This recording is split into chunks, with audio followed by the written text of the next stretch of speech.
কি এখানে কি বলেন, আপনি বলেন, মুখ দিয়ে বলেন। এটা কি, এই প্রোডাক্টটা কিসের? এটা দিয়ে আমি আপনাকে প্রশ্ন করেছি, এটা দিয়ে কি প্রোডাক্ট তৈরি করা হয়? বাজে অবস্থা বলতে বাজে, এটা ব্যবহারের যোগ্য না স্যার। কি মানে কি দেখলেন, কি হচ্ছে? বাজে তেলাপোকা কি করছে এখানে?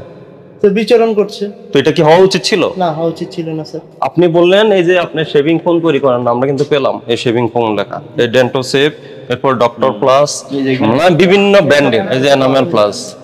এটা আপনার এটা টুথপেস্ট স্যার। এখন এভাবে আপনার না আপনার ল্যাব ফ্যাসিলিটিস নাই, আপনার কোনো এখানে কিউসি মেইনটেইন করছেন না, আপনার কোনো টেস্ট হয় না। আপনি একটা ওই যে বিভিন্ন লেভেল দিয়ে বিভিন্ন কোম্পানি থেকে অর্ডার নিয়ে বা নিজে বাজারজাত করে আপনি প্রত্যেকটা টিউব একটা করে দেন আর মোড়ক দিবেন।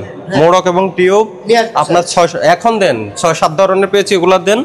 আর ওই যে যেগুলা আপনার শ্যাম্পু এবং আরেকটা হলো ফোম, শেভিং ফোম, ওগুলা এই স্যাম্পলগুলো দেন আপনি, দেন। আর জরিমানা পরিশোধ করেন, জরিমানা 4 লক্ষ টাকা। ওদের সবাইকে বের করেন, প্রতিষ্ঠান বন্ধের আদেশ দিন।